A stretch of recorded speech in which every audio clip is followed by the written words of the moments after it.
Et alors, c'est vrai qu'à force de scroller, on a le cerveau dans le brouillard. Pour nous libérer de cette tentation numérique qui, quand même, nous abrutit, faut le dire. Regardez, Sarah.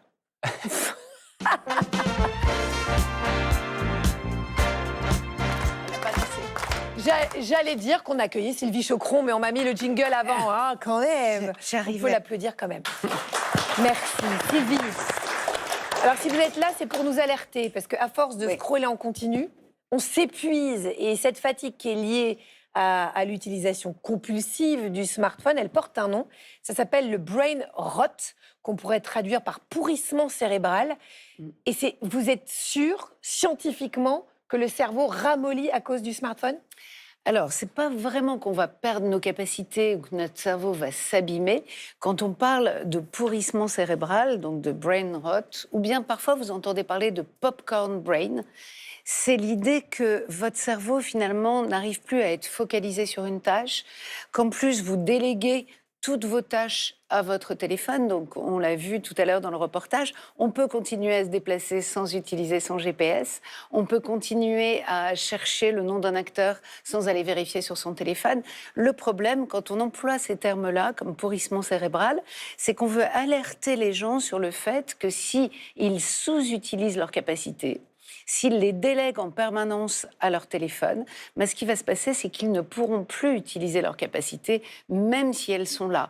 Alors, il y a une étude, ceci dit, qui est assez rassurante, qui vient de sortir, et qui montre que si on propose une abstinence, si on essaye de vous sevrer de vos téléphones et qu'on vous pousse à utiliser à nouveau vos capacités, dans les 10 jours qui suivent, vous allez pouvoir restaurer vos capacités. Alors, attention, c'est quand même à prendre avec précaution parce que l'étude a été faite chez des adultes qui n'étaient pas natifs des smartphones et qui donc avaient déjà utilisé leurs capacités pendant des années avant l'arrivée du téléphone. La question se pose quand même pour ces jeunes qui sont nés avec les smartphones et qui ne savent même pas comment on faisait avant les smartphones pour se repérer, pour se déplacer, pour retrouver des informations, etc. Et oui, moi je me suis dit, mais attends, comment on faisait avant en voiture et je me dis, ah oui, moi je me souviens, à Paris, je repérais le panneau Concorde et puis on avait les plans. Bien sûr, et et ça puis nous obligeait. on préparait, on regardait le chemin. Je vois mon père aussi, quand on partait sur la route des vacances, avec les énormes plans qu'on n'arrivait jamais à replier. Des QR codes partout. Faut tout. Voilà, et maintenant c'est vrai que c'est ultra facile. Et donc oui, il faut absolument conseiller à tout le monde d'avoir des moments, alors non seulement sans téléphone pour pouvoir s'ennuyer, comme on l'a dit avant, mais aussi sans téléphone pour pouvoir continuer à opérer intellectuellement, puisque vous savez qu'on répète toujours que le cerveau est le seul organe qui s'use si on ne s'en sert pas. Voilà, donc ça c'est très important. En revanche, la myopie, ça se récupère pas. Et j'ai vu qu'il va y avoir une épidémie de myopie si on continue comme ça. Elle a commencé. Voilà, la moitié de la population sera myope d'ici 2050 si on continue à être sur nos smartphones. Et je me souviens, il y a 10 ans, avoir parlé de ça chez les Japonais. Exactement. Et on disait, oh là là, c'est incroyable. Et maintenant, on y est. En fait, la première étude a été faite en Asie, où ils ont constaté qu'il y avait une épidémie de myopie chez les enfants. Et alors, pourquoi est-ce que utiliser notre téléphone nous rend myope? Alors, il y a plusieurs explications. D'une part, parce que quand vous regardez votre téléphone, c'est souvent dans un environnement fermé, dans une pièce, alors que l'environnement, donc l'air dans les pièces fermées, assèche notre œil. Et pour éviter la myopie, il faut le contact avec l'air extérieur. Et puis par ailleurs, quand on est à l'extérieur, on va regarder au loin. Quand on fait des activités en plein air, même les enfants, lorsqu'ils jouent dehors, ils vont regarder au loin. Et le fait d'aller regarder au loin protège de la myopie. Et donc, du coup, il y a une technique qu'on propose, qui est la technique des 20-20-20. Donc, toutes les 20 minutes, il faut penser à lever la tête de son téléphone et pendant 20 secondes, il faut essayer de regarder à 20 pieds. Et donc, 20 pieds, pour que vous ayez une idée, c'est à peu près 6 mètres. Donc, il faut, par exemple, ouvrir sa fenêtre et regarder un petit peu plus loin. Et si on fait ça pendant 20 secondes, toutes les 20 minutes, ça va protéger nos yeux de la myopie. Ouais, et c'est vrai que quand on marche, c'est bien de scanner un peu le chemin, se dire, bon, OK, il n'y a pas d'obstacle, et d'essayer de regarder vraiment loin devant. Exactement. Et ne pas marcher avec son téléphone, quelle bonne idée. Comme on l'a vu. On reverra les beaux frontons des maisons, on reverra les oiseaux, le ciel, les autres. Voilà, exactement, les fameux nuages. Il y a un grand mensonge qu'on se raconte tous le soir, c'est beau aller... Je regarde juste une petite vidéo. Moi, c'est les vidéos de chats ou de recettes, donc j'ai 91 ans. Et on se dit ça, puis en fait, ça marche pas du tout parce que on est dessus au bout de 3 heures quand même. C'est pas notre pote Gillian qui va nous dire le contraire. Je regarde une petite vidéo de 5 minutes et puis après je fais dodo. 5 des prénoms les moins latinos.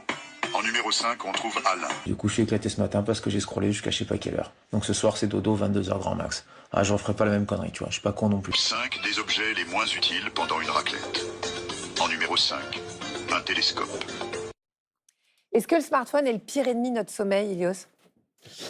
Alors en tout cas, c'est un ennemi pour 2 grandes raisons. Une, c'est la lumière bleue, ce qui va faire que ça va dérégler complètement notre système. Normalement, il y a une heure à laquelle on va dormir.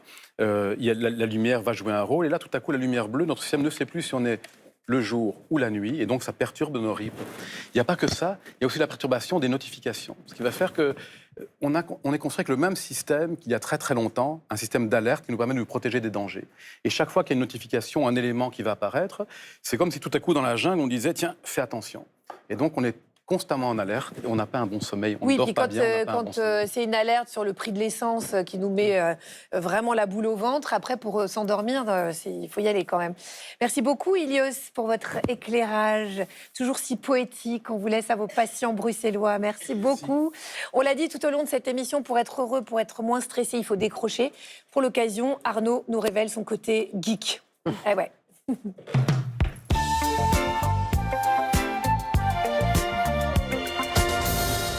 Décoincer mon micro qui était coincé dans la chaise. Donc oui, vous avez beaucoup de problèmes, j'ai l'impression, surtout quand on est en direct. Énormément.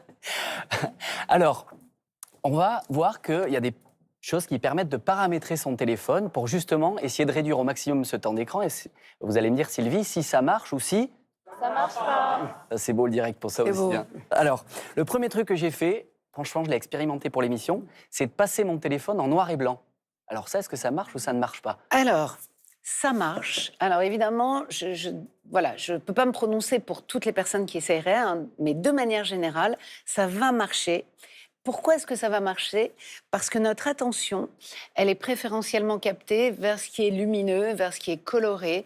Et donc, dès que vous allez passer votre téléphone en noir et blanc, toutes les notifications qui vont apparaître, elles vont beaucoup moins orienter votre regard et votre attention.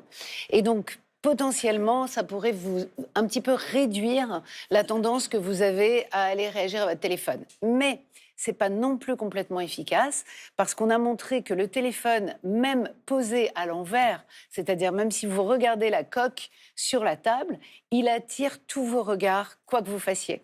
Donc ça marche, mais c'est pas non plus une solution miracle. Alors, je ne sais pas si c'est le cas du public, mais souvent, notre premier écran de vision du téléphone, c'est blindé d'applications. Il y en a partout et on s'y perd. Je pense qu'on n'en utilise pas la moitié.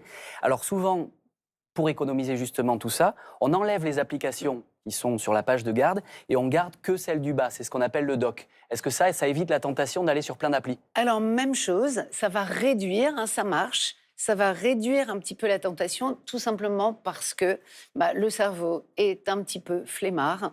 Et donc, on ne va pas se mentir, s'il faut aller chercher et donc tourner comme ça, passer sur votre téléphone pendant 3 ou 4 pages pour aller chercher une application, vous irez moins la chercher. Donc, on dit qu'au fur et à mesure où vous allez augmenter la difficulté à utiliser votre téléphone, c'est un peu la même chose comme si vous le mettiez très loin. Vous voyez, si vous décidez de laisser le téléphone dans l'entrée pendant que vous êtes dans votre salon, vous n'irez pas regarder aussi souvent que s'il est à côté de vous. Donc, éloigner les applications ou éloigner son téléphone, ça va marcher dans une certaine mesure. Et alors la dernière, très récente, moi j'ai un grand ado de 14 ans, j'ai dû mettre du temps d'écran parce que sinon on n'y arrive pas. Donc je reçois des notifications dès qu'il dépasse son temps d'écran. Je me suis dit, tiens, pourquoi je ne me l'appliquerai pas à moi sur Facebook, Instagram ou X? Est-ce que ça marche ou est-ce que ça ne marche pas? Alors pareil, ça va marcher parce que, il ne faut pas l'oublier, ces téléphones, ils ont été fabriqués véritablement pour qu'on n'ait pas la notion du temps qu'on passe dessus. Donc, il ne faut pas se fâcher avec ses enfants ou ses adolescents en leur disant « Je t'avais demandé de passer une demi-heure, ça fait 1h30 que tu es sur ton téléphone ». Parce que typiquement, il ne peut pas avoir conscience du temps qu'il passe. Donc, se mettre une notification sur le temps, c'est utile. Mais par contre, comme je suis neuropsychologue, je vous rappelle que vous avez à l'avant de votre tête un lobe frontal et que normalement, c'est lui qui est censé contrôler votre comportement. Et donc, ça peut vous aider à prendre conscience du temps passé parce que vous n'en avez pas conscience sinon. Et c'est la première étape, cette étape un peu métacognitive. Je prends conscience de ce que je fais avec mon téléphone. Mais le mieux, ce serait quand même d'utiliser nos propres capacités pour pouvoir se contrôler. Mais ça peut être un passage vers l'utilisation de son propre lobe frontal. Merci beaucoup Arnaud, merci Sylvie.